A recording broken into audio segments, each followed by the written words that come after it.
Vamos abrir as nossas Bíblias, por gentileza, na primeira carta que Paulo escreveu aos Coríntios, no capítulo 11. Nós vamos ler apenas o versículo de número 1, trazendo o contexto desse texto para a nossa reflexão hoje, aplicando a nossa vida e buscando aprender aquilo que o Senhor tem para ministrar ao nosso coração através dessa palavra. Primeira carta que o apóstolo Paulo escreveu aos Coríntios, no capítulo 11, a partir do versículo 1, aliás, somente o versículo 1, nós vamos tratar sobre esse tema que está aqui na nossa tela, que você pode acompanhar com a gente, a ideia dos imitadores. Sejam meus imitadores como eu sou de Cristo. 1 aos Coríntios, capítulo 11, versículo 1. Leia comigo, por gentileza. Sede meus imitadores, como também eu sou de Cristo. Mais uma vez. Sede meus imitadores, como também eu sou de Cristo. A Bíblia não faz de Paulo o modelo a ser seguido. A Bíblia não faz de Paulo o modelo a ser seguido. Os irmãos de Corinto são ensinados a seguirem a quem Paulo segue. A seguirem a Jesus, porque é a Jesus a quem Paulo segue. E a questão era importante, porque era uma tendência que ainda há em nós hoje, que o ser humano tem de se afastar de Cristo por uma questão de sofrer as influências culturais. À medida que o tempo passa, a gente que conhece a Cristo pode se tornar mais afastado de Cristo em razão das influências que a gente sofre. Ou seja, com o passar do tempo é possível que aquela pessoa que começou seguindo a Jesus Cristo sofra tantas influências culturais, tantas outras influências espirituais, que por algum acaso, por uma questão relacionada a esse assunto, ela se torne fria e distante do modelo que é Cristo. Paulo, escrevendo em outra carta, desta vez aos Romanos, no capítulo 12, versículos 1 e 2, mas especialmente no versículo 2, ele faz a seguinte referência: não vos conformeis com este século. E nesta frase, o apóstolo Paulo traz para a gente uma reflexão importante sobre o perigo que há em tomarmos a forma do mundo. A cultura do nosso tempo, a cultura dos nossos dias, pode fazer com que isso se torne uma influência tão grande sobre nós que o cristianismo fique de menor importância ou relativamente de lado. O cristianismo pode, então, ser deformado com o passar do tempo, à medida que os cristãos se parecem mais com seu tempo do que com seu Senhor. É por isso que a ideia do apóstolo Paulo e a reflexão que ele aqui nos propõe é de que nós sejamos imitadores dele, porque ele é imitador de Cristo. Que o nosso foco, o nosso olhar, a nossa atenção está em Jesus Cristo. Que nós não podemos tomar a forma deste tempo e não nos adaptar às realidades que aqui estão. Jesus mesmo fez vários apelos para que seus seguidores não agissem como os religiosos que se tornaram hipócritas. Porque eles acreditavam que por conta de sua prática religiosa, eles se pareceriam com o Senhor, mas na verdade a prática religiosa hipócrita revela a fragilidade humana e o quanto eles foram influenciados por aquele tempo. Jesus também falou a respeito dos gentios, que eles agiam como se Deus não fosse real. Portanto, para um cristão naquela época, a influência do farisaísmo religioso, ou a influência do modo de vida dos gentios, poderia deturpar, ou deformar, ou estragar toda a construção do cristianismo para a nossa vida. Tem um autor que escreveu um artigo interessante, David Schrock. Ele fala sobre cristos culturais. Ele diz que existe uma força na criação de cristos culturais. São falsos cristos que estão espalhados pela nossa cultura. E ele diz que à medida que o tempo passa, esses cristos conduzem há uma complicação na nossa relação com a realidade de Cristo, especialmente na resposta de Mateus 16:13, que é: quem diz o povo ser o filho do homem? Segundo o autor, tão importante quanto apresentar uma visão positiva de Cristo é identificar os falsos cristos culturais que surgem. Ele faz uma pequena lista. Ele apresenta, por exemplo, o Cristo terapêutico. Ele diz que esse Cristo terapêutico é delicado, é sutil, ele te ajuda a melhorar a sua autoestima através do pensamento positivo. Seus seguidores minimizam o pecado e tratam a religião como um reforço para enfrentar a semana. Ele diz que um outro tipo de Cristo é o Cristo treinador. É aquele que vai te dar dicas para enfrentar, ou dicas e ferramentas para que você possa ser bem-sucedido em qualquer coisa que você realizar. Esse tipo de Cristo também é apresentado como Cristo gerente, ou como Cristo goleador, ou até como Cristo casamenteiro. Um terceiro tipo de Cristo que ele apresenta é o Cristo guerreiro. Ele é super macho, ele pode ser confundido com atores de filme de ação, e seus seguidores se enfurecem quando alguém apresenta a imagem de um Cristo adocicado. Ele apresenta mais, ele diz que existe o Cristo do evangelho social. É aquele que entende que melhora a sociedade somente através da justiça social e suprindo necessidades. Ele fala também sobre o Cristo político. É aquele que promove o ativismo idealístico, aquele que luta contra determinadas coisas, aquele que fala contra as clínicas de aborto, aquele que luta pelas orações nas escolas e por aí vai. Também ele diz o Cristo bugiganga. A expressão é forte, mas é importante. É quando essa imagem se torna o talismã cristão, a presença dos produtos Cristo combate o pecado. Seus seguidores se enfeitam com a parafernália cristã e focam em viver dessa forma. E daí ele faz outros tipos de Cristos que são completamente distantes do Cristo da Bíblia. Com essa lista, ele apresenta uma ideia que é importante para a gente identificar. Existe a possibilidade de, com o passar do tempo, com o passar dos anos, a influência cultural ser tão forte sobre a comunidade cristã, que a comunidade cristã deixa de ser igual a Cristo, deixa de imitar a Cristo, e passa a ser uma comunidade que cria Cristos para satisfazer as suas próprias necessidades. Então, Cristo, ele passa a ser uma resposta à pergunta que eu faço, não como uma resposta que ele é para a nossa vida, mas como alguém ou alguma forma que vai atender às minhas necessidades e vai agir de acordo com aquilo que eu quero. Ele diz que isso é um problema grave. Isso nos traz a uma outra realidade e um outro líder, e um outro texto, que é o texto de Tim Keller. Tim Keller é uma das pessoas mais importantes nesse diálogo entre a igreja e a cultura, passando pelo contexto, a contextualização do evangelho para a cultura do nosso tempo. Tim Keller, o pastor presbiteriano Tim Keller, ele diz que a cultura de uma sociedade é um conjunto de práticas, atitudes, valores e crenças que estão baseados no entendimento comum das grandes questões, que são de onde surgiu a vida, qual é o seu significado, quem somos nós, o que é importante para nós, enfim. Ele traz essa reflexão. E aí ele traz alguns elementos que são curiosos e importantes. Ele diz que cristãos têm adotado 3 abordagens clássicas que ainda estão em uso. Chamamos assim, ele chama. A primeira delas é a abordagem conversionista.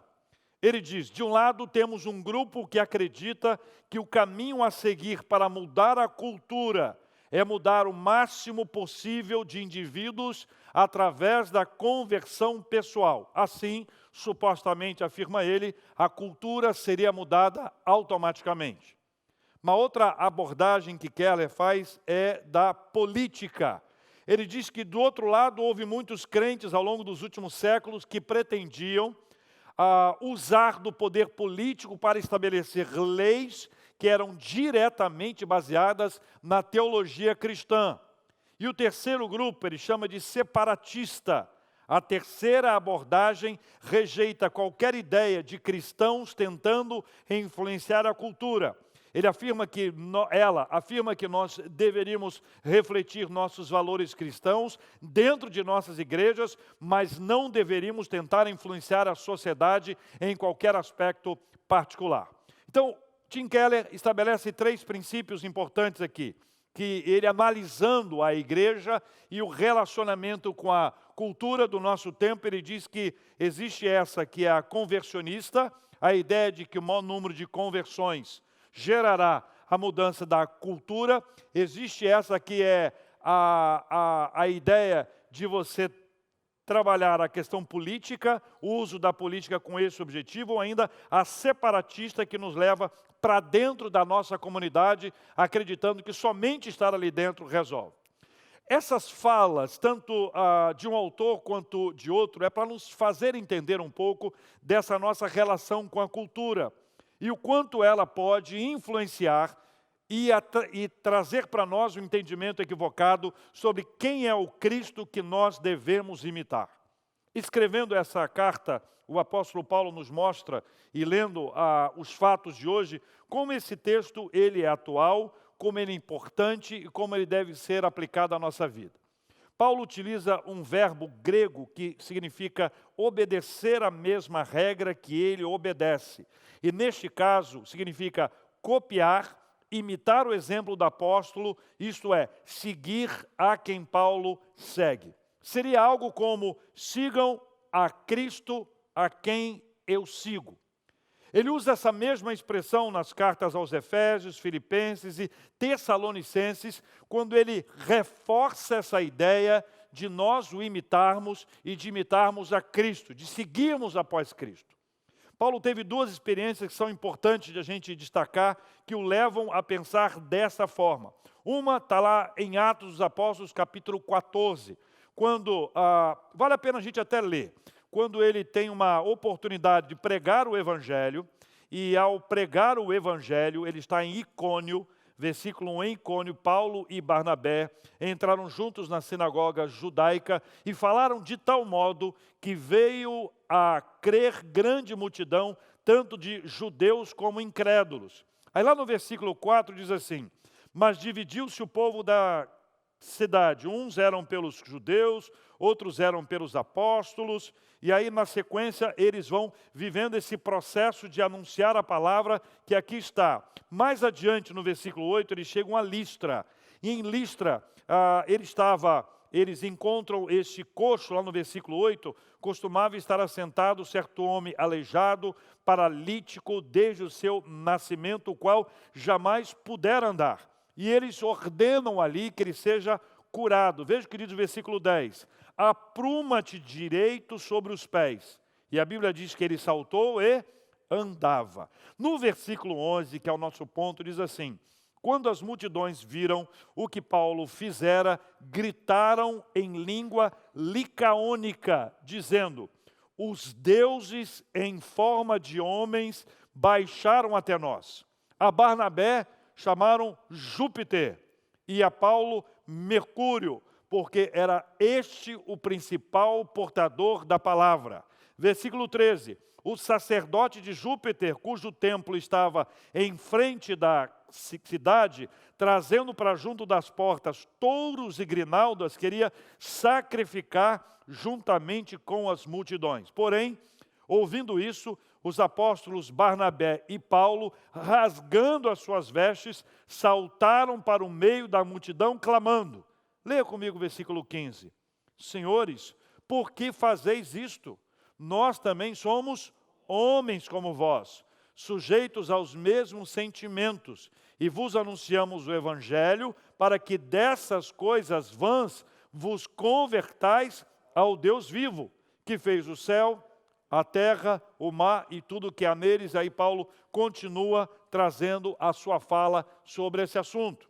Ou seja, a experiência de Paulo de que é possível que depois de trazer a palavra, depois de haver uma manifestação maravilhosa da presença de Deus, ainda assim as pessoas quererem seguir a Ele e olharem para ele como se ele fosse o autor daqueles feitos, trazia para ele a realidade de que ele precisava explicar para as pessoas que elas deveriam seguir a Cristo como ele também seguia. Um outro episódio importante para o nosso entendimento sobre esse assunto está nessa mesma carta de Paulo aos Coríntios, só que no capítulo 3. Volta lá, capítulo 3, versículos de 1 a 9. Há uma confusão aqui. E o versículo 4 diz claramente para nós, capítulo 3, versículo 4. Leia comigo. Quando, pois, alguém diz, eu sou de Paulo, e o outro, eu de Apolo, não é evidente que andais segundo os homens? Versículo 5. Quem é Apolo? E quem é Paulo? Servos por meio de quem crestes, isso conforme o Senhor concedeu a cada um. Versículo 6. Eu plantei, Apolo regou, mas o crescimento veio de Deus. É uma referência. Em outra referência, ele fala que são uns de Paulo, uns de Apolo, uns de Cristo. E traz a reflexão para as pessoas entenderem o perigo que há em querermos seguir as pessoas, se estas pessoas não seguirem a Cristo. Se estas pessoas não seguirem a Cristo, é a ideia de que um cego guia a outro cego. A chance de nós chegarmos ao lugar correto, ela é mínima. O perigo de cairmos no abismo é real. Portanto, quando Paulo traz essa reflexão para nós, ele trata isso de duas formas. Existia um perigo para o próprio Paulo, existia um perigo para os seus ouvintes. Primeiro, o perigo para o próprio Paulo, o perigo da soberbia, achar-se superior, achar-se especial, achar-se além dos outros. Segundo, o perigo para os seus próprios ouvintes, é o perigo do engano. Por isso a expressão, sede, pois, meus imitadores, como eu sou de Cristo, ela traz essa conexão do como eu sou de Cristo. Paulo não expressa a ideia de que as pessoas estejam atrás dele e possam seguir a Paulo. Seriam paulinos. Essa ideia não é esta a proposta de Paulo. Em momento algum ele fala isso. Os seus textos revelam uma pessoa que reconhece quem ele é. Ele fala que é um pecador, ele diz que o mal que ele não quer está sempre diante dele. Paulo declara publicamente uma luta sobre a qual pouca gente fala. Ele assume publicamente as suas dificuldades. Ele fala sobre um espinho na carne, que nós não sabemos a sua origem, não sabemos do que se trata. Mas ele fala que ele lutava contra o espinho na carne, conversa com Deus sobre esse assunto, e o Senhor traz para ele uma palavra: a minha graça te basta. Este tipo de postura é a postura da pessoa que segue a Cristo. Nós poderemos identificar a postura de alguém que serve a Cristo enquanto essa pessoa vive. Como Cristo disse, pelos seus frutos o conhecereis. Capítulo 11, versículo 1, para ser entendido nesse contexto, ele passa pelos versículos 10, 23 a 24, até fechar no 25 a 33. E aqui são três destaques simples e claros para a gente encerrar. O primeiro deles é: há coisas lícitas que não convêm e não edificam. Ele fala sobre isso lá no versículo 23 em diante. Há coisas lícitas que não convêm e não edificam. Paulo diz que as pessoas deveriam se alimentar aonde as portas fossem abertas, sem se preocupar com a origem. Paulo não está questionando a prática da vida das pessoas, mas ele diz: olha, existem coisas lícitas, existem coisas que não convêm, existem coisas que não edificam. Ele estabelece um princípio. Uma segunda coisa que ele fala, ele diz que o nosso olhar de cuidado deve estar no outro, deve estar no próximo. E a terceira e última, ele diz que nós devemos fazer tudo para a glória de Deus, até comer ou beber. Só que isso não pode gerar escândalo, mas deve ser um esforço para que outros sejam salvos. Todo o empenho do apóstolo Paulo na construção do seu texto é para que nós venhamos a aprender a seguir a Cristo e levar as pessoas a Cristo através de nós. O que somos nós senão um meio? O que somos nós senão instrumentos? O que somos nós, pessoas que reconhecem as suas falhas, as suas fragilidades e que percebem o quanto elas dependem de Cristo para sobreviver espiritualmente.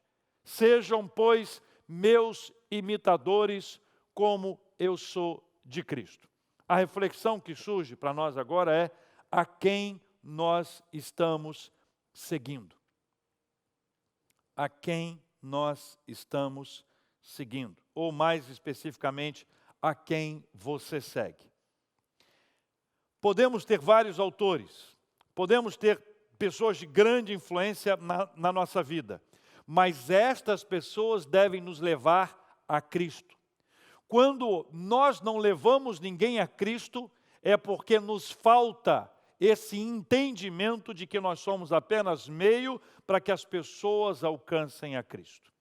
Declaração de Paulo é a declaração para reflexão minha e sua nessa noite. A quem nós estamos seguindo?